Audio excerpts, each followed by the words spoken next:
Welcome to Changing Higher Ed, a podcast dedicated to helping higher education leaders improve their institutions.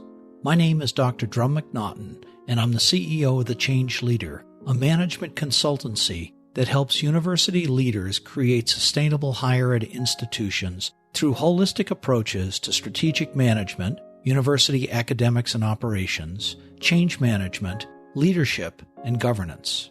Our podcast brings you the latest in higher ed news, as well as some of the top experts in our profession who will share with you their perspectives on how you can grow your institution. Looking out a few months, there's a couple of conferences on the horizon that you might want to be aware of. First is AACSB's annual accreditation conference, which is being held in D.C. September 23rd through 25th. Second, the Association for the Advancement of Sustainability in Higher Education's annual conference is being held in Pittsburgh, October 2nd through 5th. And finally, the Transnational Association of Christian Colleges and Schools annual conference is being held in Dallas, October 30th through November 2nd. Our guest today is Martin Leifeld, author, consultant, coach, public speaker, and fundraiser extraordinaire. Martin has a long and distinguished career in fundraising with both Christian and secular organizations, over 24 years, and he and his teams have raised over $500 million for multiple causes, but primarily in the higher ed arenas. Most recently, Martin served as Vice Chancellor for University Advancement at the University of Missouri St. Louis, where he averaged $26.4 million per year in an environment which had less resources year over year. Prior to joining UMSL, he was the Associate Vice President for University Development at St. Louis University, where he led a major reorganization that resulted in a 500% increase in donor and prospect engagement and $158 million raised in 3 years as compared to $89 million the previous 3 years. He's also worked with the Catholic Diocese of Belleville, where he was responsible for raising over $80 million, and also Franciscan University. Martin, welcome. Glad to have you on the show. You're welcome, Drum. I've been looking forward to it for days now. Now, likewise, when we were talking a couple of days ago, you were talking a little bit about the philosophy behind fundraising and development, and you had me intrigued. Can you tell me a little bit about what drives you to do what you do and as well as you do it in fundraising? I'd love to talk about that, Drum, because I think it's something we as fundraisers in the fundraising community do not do often enough, and that is to think about fundamentally what is this interaction, this engagement around fundraising all about. And as I've thought about it, and certainly read and from others and discussed with others this whole notion, I guess the way I would talk about it is we're less engaged in the fundraising business and more engaged in the business of developing people. And this is a very, very different way of viewing the solicitation of funds, how we engage with others in the fundraising profession, and that we're about developing people. We are, you might say, as companions with people in their lifelong journey. And we as fundraisers have this responsibility to help people become greater people. And we do this by bringing to people and engaging with people around what matters most to them, and of course, how our organization can help them achieve what matters most to them. And when we can be focused less upon our organizations and more upon the donors and their aspirations and their goals, what we can put together with them is something that's truly magnificent, not just for our organizations, but perhaps most importantly for them. And I like to think about it sometimes as what we can do is we can ennoble their souls, that when a donor makes a gift of greater significance, not a transactional gift, a gift of true meaning in order to support something that matters to them, they become greater because of it. They're taking their resources and not just considering them and considering these resources in terms of what they want to do for themselves and those immediately around them, but they're thinking about the resources in terms of committing the greatest outcome, the greatest good for others, for the world, in order to make the world and make those around them better. So, I think fundamentally this is a key thing that we tend to overlook. We tend to be so focused on goals, and not that goals aren't important, Drum. This idea of raising as much money as possible, that we end up, I think, sometimes undervaluing what those who are going to be giving us this money. And when we can, like I said, make this a match of something that will benefit our organization and will raise the satisfaction, the delight, the excitement of a donor because they're doing something that really matters to them in support of our organization's mission. It's just a fantastic match for both. Yeah, what you said really strikes me. You mentioned before the fundraisers are stewards of relationships. And what you're talking about is relationship building, not so much for the end of the relationship to be giving money, but more for the perspective of being able to help both the institution and, even more importantly, the person who is giving the money. Exactly. One of the ways I kind of frame it is I talk about facilitators of philanthropy. That what a fundraiser does is stands almost as it were between the donor, the prospective donor, and the organization that the fundraiser represents. Our job is to facilitate, to bring about this exchange, this engagement, this partnership that is very powerful for both. And that's a little bit different when we think about we're facilitators versus drivers versus being all about success and promotions as a result and all of that. When we think of ourselves as facilitators, we're in that role of servant leadership, of making great things happen for both. One of the things we as fundraisers, I think, sometimes overlook is that we're so focused on what we do, we forget that what we do is really rooted in about who we are. And that our work is supposed to be an expression of who we are, our highest values, our own aspirations, the kind of impact we want to have in the world. And when we bring that kind of focus and clarity to our work, that our work is about our revealing ourselves, revealing our talents, and having the greatest impact. That's so much different than out hunting for money. It's so much different because we're bringing the best part of ourselves into this interaction, into this exchange around philanthropy. It reminds me of what a principal told me years ago, somebody that I did some work with on a high school campus. And he said, kids don't care about how much you know until they know how much you care. And I think that philosophy is ubiquitous. It doesn't matter what the venue is, whether it be high school kids, university kids, fundraising, whatever. It's the fundamental basis for relationships. People want to know how much you care about them, what happens to them, et cetera. And if you don't, why bother you ask for money? Absolutely. One of the things I've found, and I've tried to be myself a genuine person, a person that puts the donor before myself.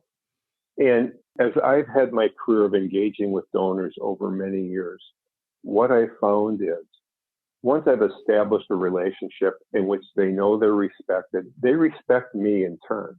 And when I demonstrate the trust to a donor over the course of time, what happens is they trust me.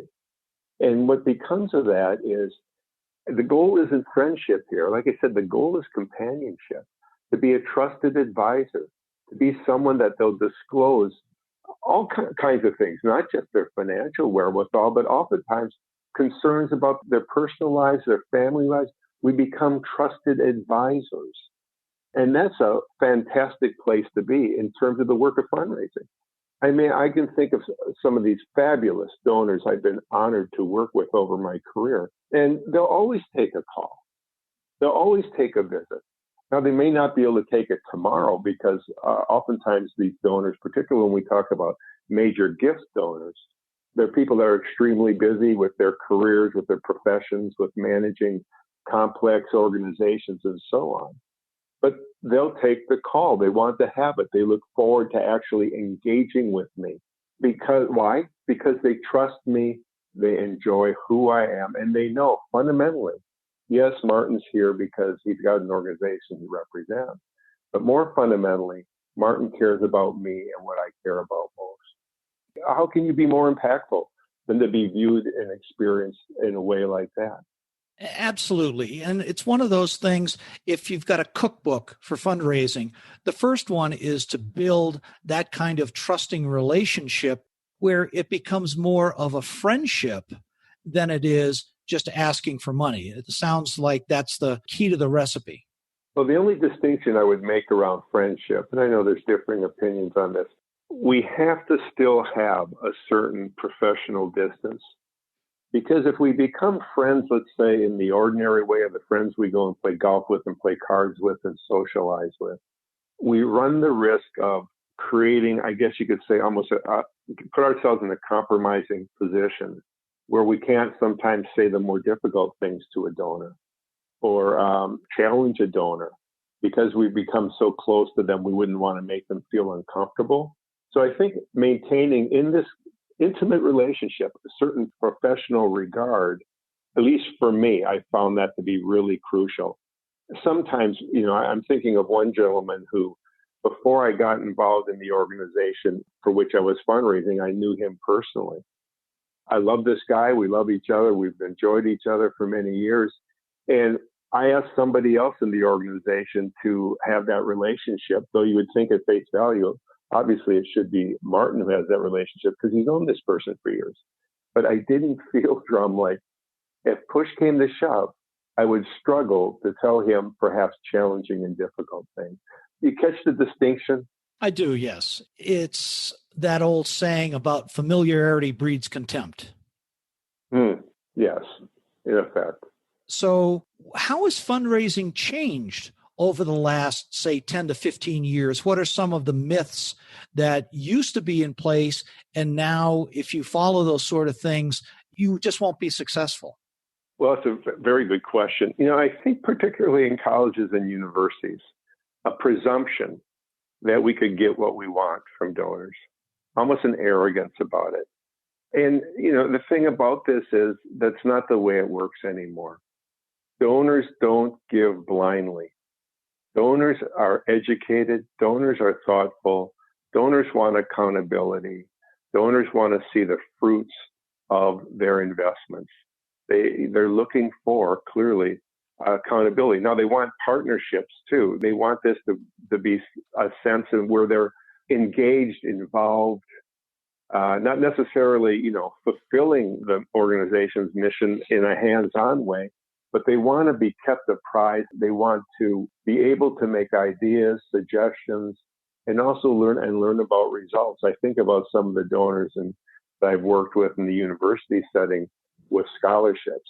And they love those opportunities once a year when we would invite them to a scholarship luncheon or a dinner where they could sit at the table with some of the students that are current beneficiaries of their philanthropy. They love it. I'm a donor myself, too. Ellen and I have a scholarship fund. It's one of the high points of our years is to engage with students that we're helping to make that education possible. And for them, not just to, say, well, thank you, Martin, thank you, Ellen, but to tell us about what's happening with their education and their lives. That kind of stuff is really very powerful. Well, what you're doing when you have something like that is you're showing that the people who are donating the money, you're showing them the results and how that money is changing people's lives. It's an incredible feeling to be able to give someone. Absolutely. And they deserve it because they were the ones who made the commitment. I think sometimes with fundraisers, we are all about landing the gift. Like, oh boy, this $1 million or this $100,000 or this $10,000 I'm asking for, I get that. That's where my satisfaction is. Well, the satisfaction for the donor only begins with that. There's been ongoing studies in the last 10 years in this profession that has taught us that when someone makes a gift of greater significance for themselves and for an organization, what gets turned on or released, you might say, is what's called, I've heard people call it the family bonding enzyme is released. And when you think about the intimacy, the love, the trust that can take place in a family, that profound love, even when things aren't going well, there's this undergirding of love. This is the kind of association and attachment that unfolds for a donor. I've noticed donors who, once they've made a gift, they become the most enthusiastic cheerleaders among all those in our organization. And I used to wonder, what happened there? What happened was they fell more deeply in love with our organization.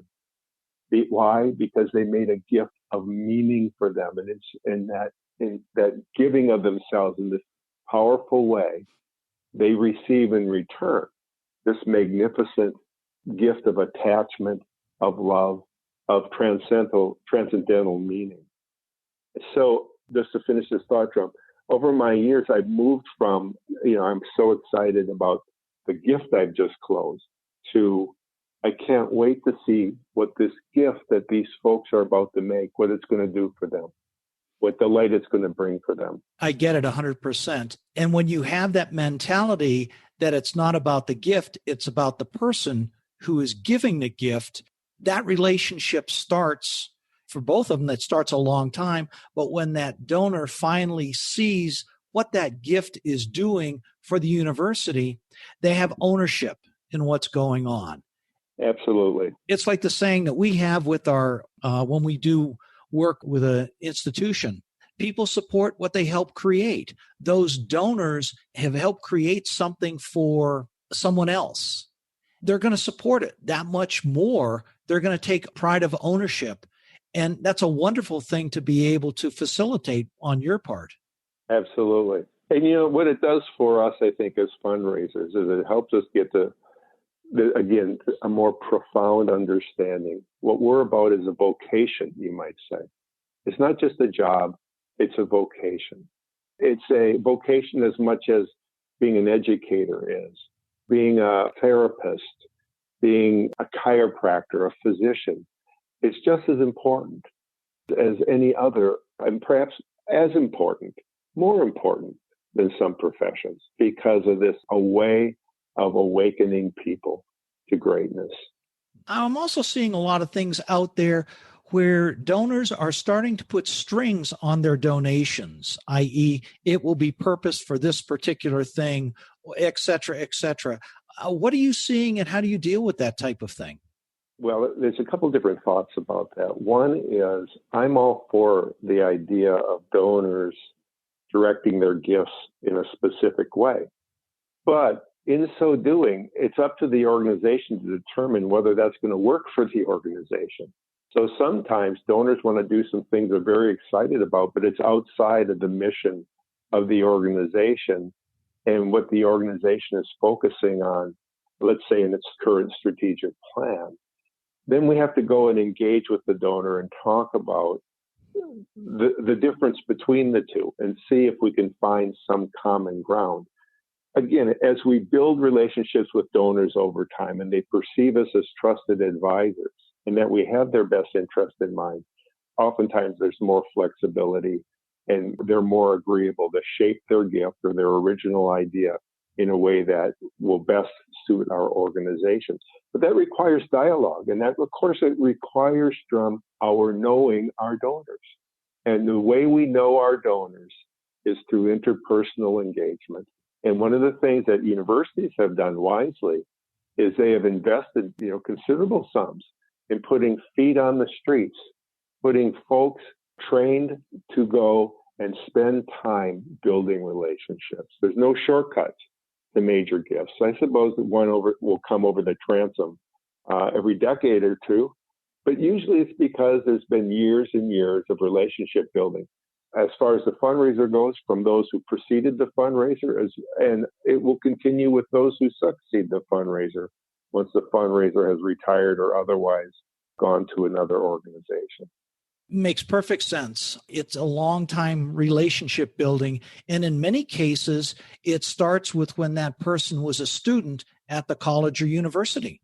That's right. One of the great things about working at a college or a university is getting a degree, you could say, that's an unchangeable reality.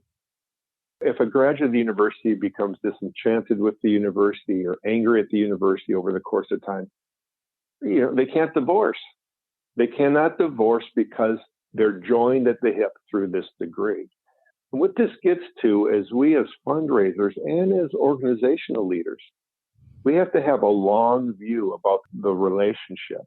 What I mean by that is from the day they engage with the university, acquire a degree from the college or university to the day they die, that's a relationship that's ongoing. And that's a relationship that we as fundraisers in a unique way and our organizations overall have this responsibility and this opportunity to build and develop those relationships, supporting our alumni, supporting our donors, and like I said, being companions with them along the journey of their lives. That's powerful. I think it's very, very powerful. And I think we undervalue that kind of notion, that kind of thinking all too often in our profession. I think you're right. I happen to belong to the world's largest fraternity. It's called the U.S. Naval Academy Alumni Association. And in our senior year, as we were getting close to graduating, the Naval Academy Alumni Association came through, gave us the pitch. You can get a lifetime membership back when I was graduating, which was many more years than I'd like to disclose. It was $197 for a lifetime membership. And for that, you get the monthly or bi-monthly Shipmate magazine. In the back of that, there's your class news, there's articles of what's going on at the academy, and they have annual campaigns. Some people donate $25, $50, $100. Some people donate much more. Some people leave bequests to the academy. But they're intimately involved with your life, not only before you graduate, but they keep you connected to your classmates. And to me, that's a wonderful model for fundraising. Absolutely it is. And it sounds as though, just from your experience and what you've just revealed, that the Academy has done and continues to do a very good job of shepherding those relationships and being supportive of its graduates. Very much so. That's commendable. Yeah, it really is. They donate millions of dollars every year to the Academy for construction, for upgrading the midshipmen lives, etc. They really do an active role in what's continuing to go on at the Naval Academy. And they can't do that without good outreach to graduates. Let's swap subjects a little bit. Do you have a checklist or, what are the nuts and bolts of fundraising in 2018? Things have changed. If you were going to advise someone on your team who's brand new to fundraising, what would you say are the key steps and what do they need to do to grow? Oh boy, that's great questions there. Given the philosophical underpinnings we've already talked about, thinking about the practicalities. Well, one, of course, is they have to make appointments and get in front of people. And so we'll do some training about how you make appointments, how best to secure an appointment. We'll talk about, okay, an obvious question is, who do you ask? When you think about the universe of people you could be engaging with, I'm sure the Academy has tens of thousands of alumni. And there's only so many fundraisers. Who do you approach? Well, you have to think about that. And if you think of a quadrant graph, actually, as a visual aid, Drum, and you think about capacity, financial capacity, and affinity to the organization, and you go up to that upper right-hand quadrant where you've got the most capacity and the most affinity, that's where you have to focus your scarce hours of time, because time is the most powerful resource a fundraiser has. So that's where they focus their time, on those with the greatest capacity and the strongest affinity, and then go from there. And within that box, that quadrant, we have to put this consideration of propensity. So someone may be there with great resources. Someone may be there that has a strong historical affinity, but propensity gets to their willingness to give, how they view giving itself as an act, what meaning they derive from it, to what extent they've been philanthropic with their resources over the course of their lifetime. And so that's both can be a constraint for fundraising, but also it becomes an opportunity for us as fundraisers to engage and help someone to become more generous with their resources, to view their resources in a more altruistic way. Another thing I talk about with our fundraisers is you have to give first before you ask.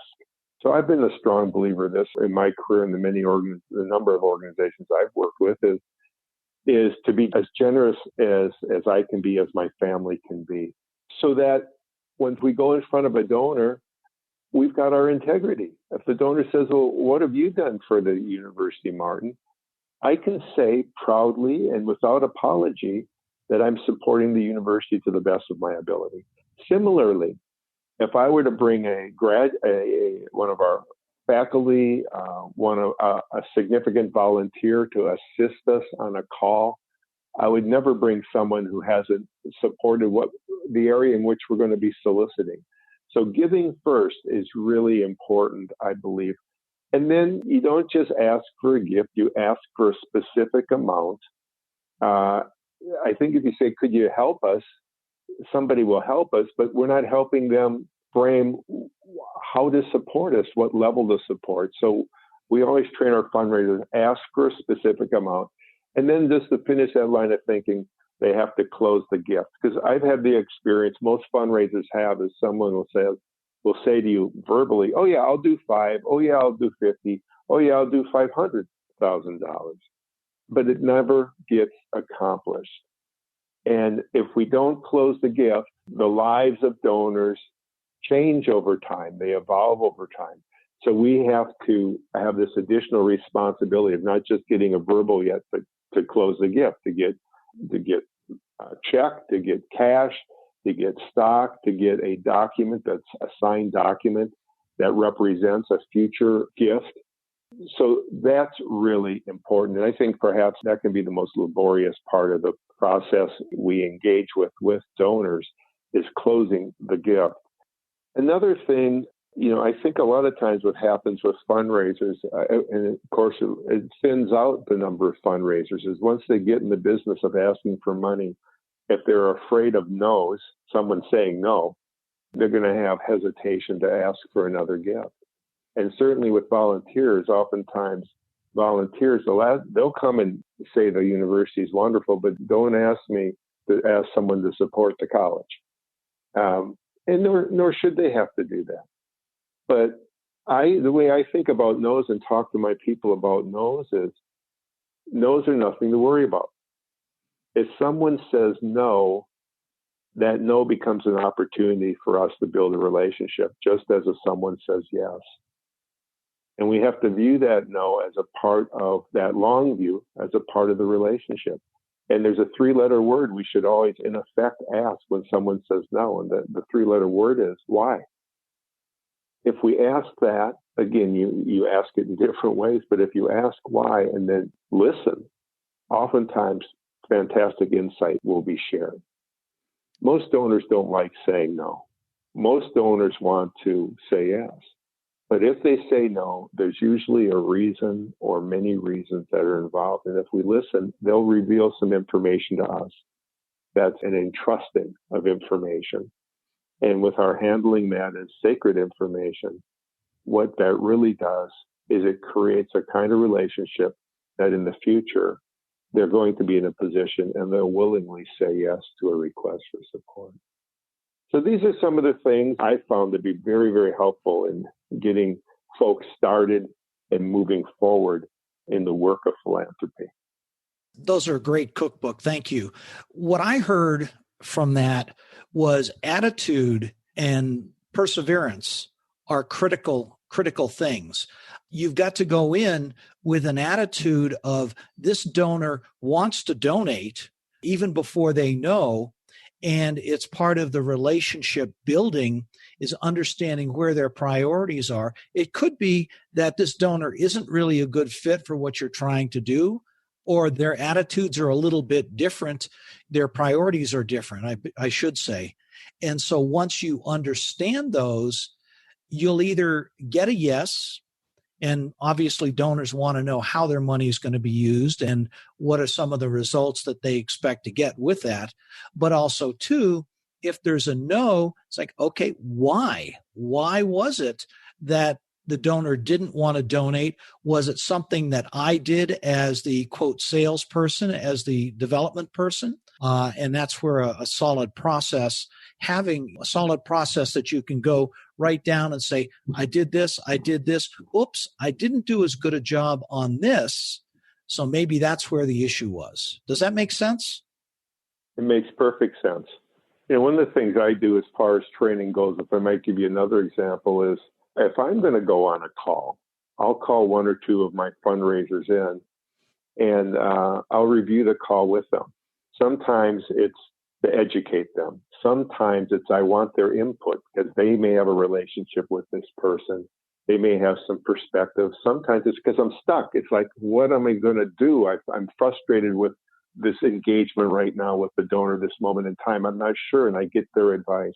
And then I'll go and execute the call. And when I come back, I'll call that person or persons back in the office, and I'll tell them what happened. And if it's a marvelously successful call, I'll share that with them. If I realize at the end of the call or even during the call, I shouldn't have said that. I missed a signal that I'd been clearly listening rather than thinking about what I was going to say next. The conversation would have gone in a different direction based on a comment they made. I'll come back and, confess, you might say, not just the great things, but the things that didn't go so well. And I think this combination of engaging fundraisers around my activity and modeling this so that they engage with one another is we become a learning community and we become a fundraising community and we become more supportive of one another. And, that leads to many virtuous things: longevity in the career, longevity with the organization, feeling respected, feeling that our work matters. Excellent.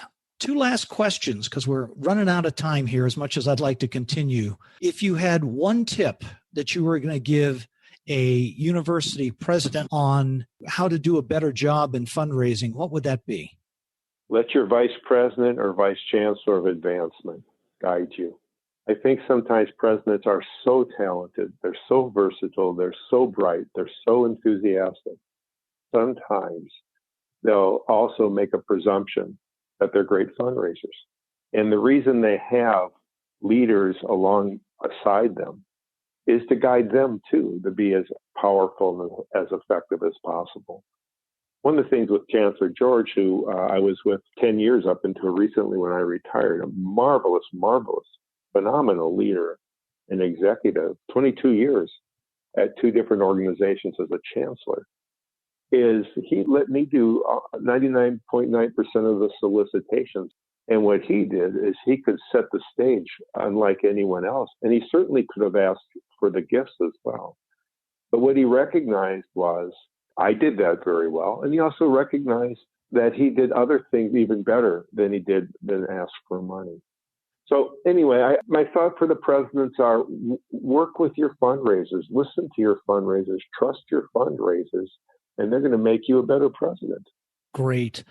So what's next for you? I've got your book, 5 Minutes for Fundraising. Thank you. It's a great compilation of expert advice from fundraisers. What's next? Well, I'm thinking, I like alliteration, the three C's: coaching, consulting, and communication. I'd like to think of that book, 5 Minutes for Fundraising, as my first book. I think I have over 50 fundraising videos that are available at martinleifeld.com or Martin Leifeld YouTube. And those are largely short, brief videos on the finer points of fundraising. And consulting. I'm open to working with organizations to help them along, to bring these kinds of thoughts that we've been sharing in the last half hour or so to them in a way that empowers their organizations to be more successful. And as I said, coaching, because, I think I've spent 40 plus years in leadership positions, fundamentally coaching people in organizations to be greater. And that's perhaps been my greatest satisfaction. It's not just that having helped to raise a lot of money, but to help to raise up a generation of fundraisers that are doing this a terrific job. That's so critical. We owe it to the next generation to help them be all they can be. I agree. Well, Martin, thank you so much for being on the show today. You've given us some great tips on fundraising and, even more importantly, great tips on life. Thank you. Okay, you're welcome, Drum. It's been an honor. Thanks for listening this week, and a special thank you to this week's guest, Martin Leifeld. Thanks, Martin. Great having you on the show. We remind you that our next guest is Dr. Nicholas Dirks, former Chancellor of UC Berkeley. Dr. Dirks will share with us his strategies for building strong institutions of higher learning in these times of political and fiscal challenges.